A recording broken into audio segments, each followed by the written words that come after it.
বন্ধুসকল আজিৰ ভিডিঅ'টো যদি আপোনালোকে সম্পূৰ্ণ চাই আপোনালোকৰ বৰ্ডিঙত এটা পোৱালি মৰ্টেলিটি নহব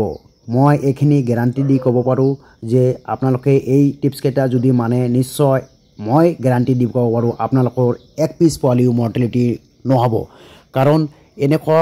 টিপছ বহুতে নামানে বহুতেও নাজানে সো ভিডিও স্কিপ নকৰিব সম্পূৰ্ণ চাব সম্পূৰ্ণ যেতে চাব বন্ধুসকল সম্পূৰ্ণ চাৱাৰ পিছত আপোনালোকে কমেন্টছ এটা কৰিব আৰু এনেকুৱা পদ্ধতিত পালন কৰক মুৰ্গী আপোনালোকৰ লাভ হয় নে নহয় তেতিয়া আপোনালোকে কমেন্টছ কৰিব পাৰিব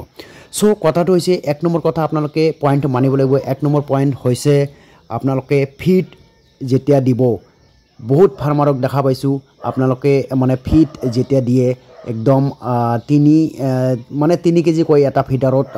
হয় ধৰে সেই 3 কেজি সম্পূৰ্ণ লোড কৰি দিয়ে গোটেই দিনটো খাই থাকক এইটো ভাবি থাকে সো এইটো কেতিয়াও নকৰিব বহুতে এটা টাইমত পানী দিয়ে যে এক টাইমত পানী দিলে গোটেই দিনটো খাই থাকিব এইটো আপোনালোকে কেতিয়াও নকৰিব আপোনালোকে কৰিব কি প্ৰতি 6 ঘণ্টা মূৰে মূৰে আপোনালোকে বন্ধুসকল দানাটো ফ্ৰেছ দানা দিব আৰু প্ৰতি 6 ঘণ্টা মূৰে মূৰে ফ্ৰেছ পানী দিব মানে নিউলি পানী দিব যিখিনি 6 ঘণ্টাত আগত দিছে সেই 6 ঘণ্টাৰ পানীখিনি আপোনালোকে 6 ঘণ্টা পিছত আপোনালোকে আকৌ চেঞ্জ কৰি নতুন পানী বদলাই দিব এক নম্বৰ পইণ্ট হৈছে হেতু দুই নম্বৰ পইণ্ট হৈছে আপোনালোকে বন্ধকল যেতিয়া বোৰ্ডিং কৰিব বাতৰি পেপাৰৰ ওপৰত প্ৰথম 3 দিন আপোনালোকে দানা ছটিয়াই দিব দানা ছটিয়াই দিলে কি হয় হেতে ভালকৈ দেখা পায় ভালকৈ দানা খাদ্যটো দেখা পায় নতুন পোৱালি মাত নথকাৰ কাৰণে হেতে দানা যেতিয়া ভালকৈ দেখা পাব তেতিয়া হেতে খাদ্যটো খাব আৰু হেতৰ অভ্যাস এটা হৈ যাব সো আপোনালোকে প্ৰথম 3 দিন দানাটো ছটিয়াই দিব 3 নম্বৰ পইণ্ট হৈছে আপোনালোকে ফিট যেতিয়া চেঞ্জ কৰিব মানে দানা যেতিয়া বদলি কৰিব এটা দানাৰ পৰা এটা দানা আহি যাব যেনেকুৱা ধৰক আমি 1 পৰা 20 দিন বয়সলৈকে আমি প্ৰিষ্টাটাৰ দানা খাও প্ৰিষ্টাটাৰ দানাটো যেতিয়া আমাৰ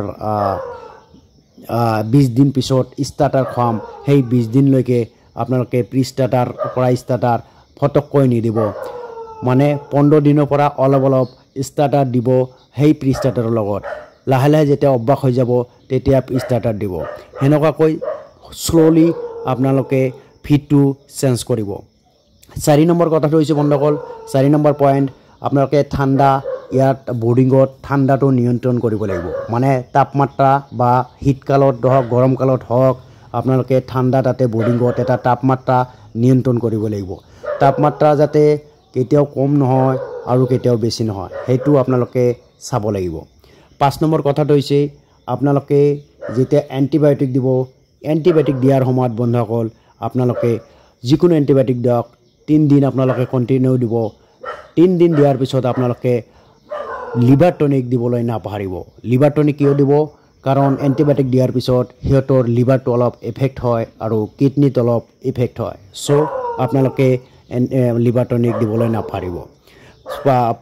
6 নম্বৰ কথাটো হৈছে আপোনালোকে মাজে মাজে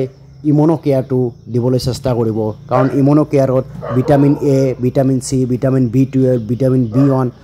সকলো ধৰণৰ মানে ভিটামিন আছে সো ইমিউনো কেয়াৰটো আপোনালোকে প্ৰতি এক সপ্তাহত একদিন হলেও দিবলৈ চেষ্টা কৰিব মানে ইমিউনো কেয়াৰ দিলে হিয়তৰ ৰোগ প্ৰতিৰোধ ক্ষমতা বহুতখিনি বাঢ়ি যায় 7 নম্বৰ কথাটো হৈছে যে মই যিখিনি কথাখিনি কলো এই কথাখিনি যিখিনি পুৰানা ফাৰ্মাৰ আছে পুৰানা ফাৰ্মাৰে নামানে নতুন ফাৰ্মাৰে নাজানে সো লছ হয়